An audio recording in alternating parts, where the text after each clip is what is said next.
And we are live. Welcome to the next episode or the latest episode of the Great Brand Reset Project. We are at episode 19 of the Great Brand Reset Project, and I'm getting better at pronouncing it as whole.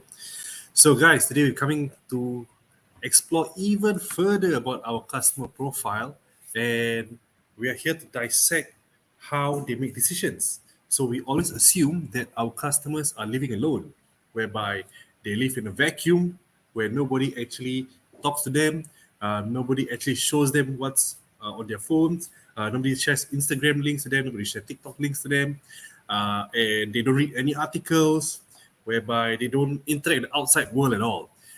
The truth of the matter is that they are bombarded with a lot of information.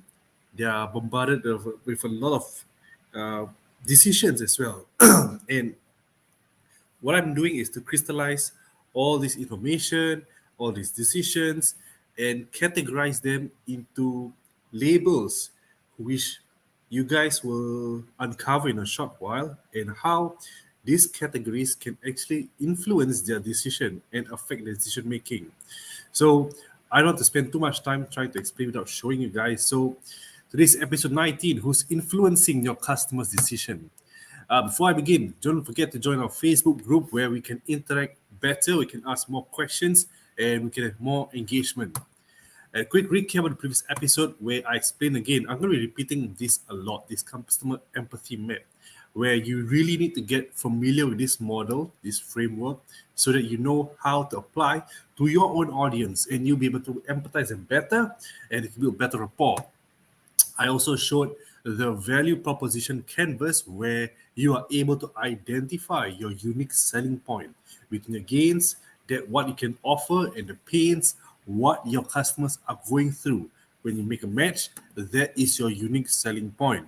And we also spoke about the psychodemographic, which is a typical way of how you measure your customers, which is the age, income, what they do on a daily basis, which we've said is still very one-dimensional.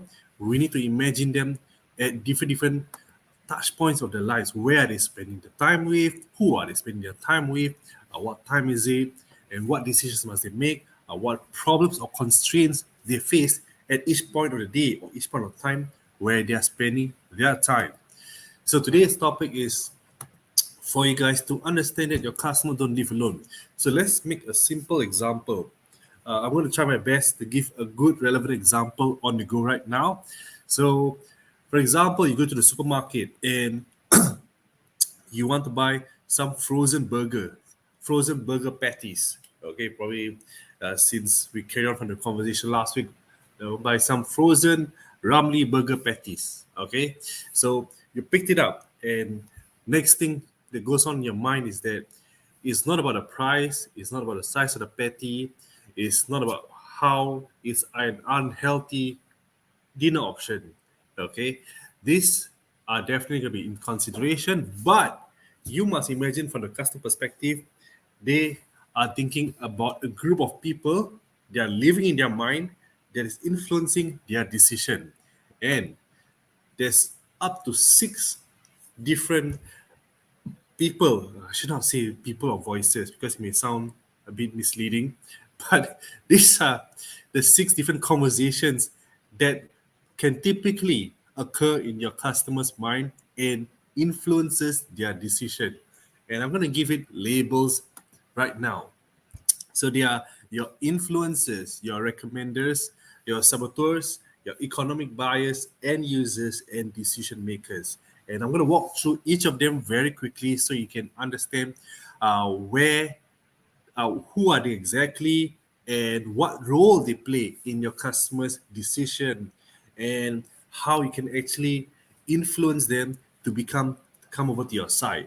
So we're going to start with influencers because these are the people who, let's say, you are going to the supermarket and these are the people who at your workplace, they are telling you, hey, have you heard about Ramly Burger? I heard it's pretty good. These are your influencers, and they probably share about their recent experience enjoying burger patties, this set of frozen burger patties. And that sparked a thought in your mind. You know what? Let's look at these burger patties. So what you do is you go home, you talk to your wife. You know what? We're gonna have let's have a good dinner tonight. And have you heard of Ramly Burger Patties? You talk to your wife, and your wife does the research, and she is the recommenders. Recommenders are the one who actually take the information and they do the research to make a formal recommendation and assessment to propose to the final decision maker to decide, hey, you know what, this is what you should be buying, or this is what you should not be buying, and these are the reasons. And back to the example for the frozen burger patties, what happened is your wife prepare and show you three different dinner options. So you have frozen pizza, you have frozen burger patties, and frozen steak. And she showed you the three options and as well as justification which options you should, and for you to make the decision for dinner. And that is the role of your recommenders. Then again, we talk about the economic bias. So which typically, again, in the household might still be your wife. So the, the economic bias are the people who are the one handling the budget, the one that's handling the finances. So for them, their concern is more related to monetary or financial. It's not about anything beyond that. They are here to make sure that there's ROI, or they're here to make sure that the money is well spent, or we're not being frivolous with our expenditure. So that's the economic bias. They are handling the money and they're the gatekeeper to the money. Then we come to the next part are your decision makers. Decision makers are the one all be all. They're the ultimate level. They're the highest level in this whole process.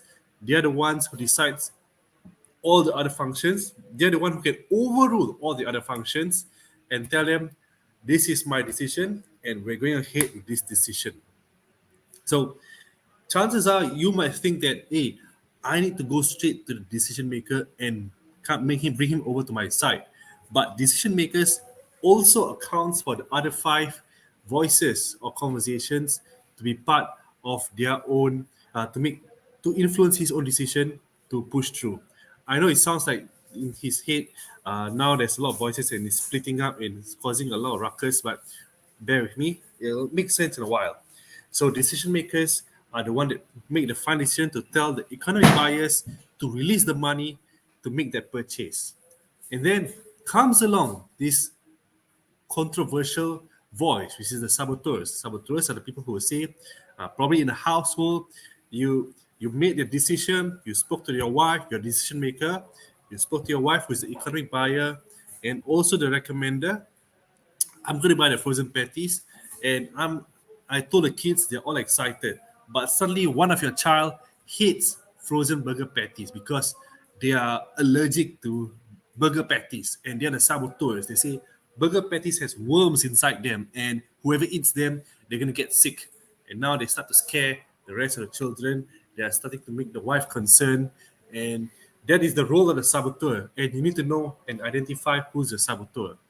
And then lastly, it's you need to be able to win over the end users as well, because the end users' feedback are the ones that will influence the decision maker to make their decision as well. So these are the rest of the kids who are excited about the burger patties. So just from frozen burger patties, we're talking about people who talk to you about the spark top of getting burger patties for your dinner.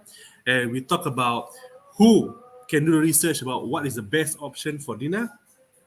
We talk about who's handling the money to be able to release that burger patty and the money to buy your burger patties, and who makes the final decision, as well as who might come against the decision, and who will champion for your decision as well, or who will be the one enjoying your decision. So if we transfer this whole analogy to a company, you need to know who you're working against, because typically we talk about the gatekeeper and decision maker, but there's actually a lot more layers in this conversation which we cannot see, and typically it is hard for you to even know or identify who is who, or who is really wearing which hat in a typical purchasing decision.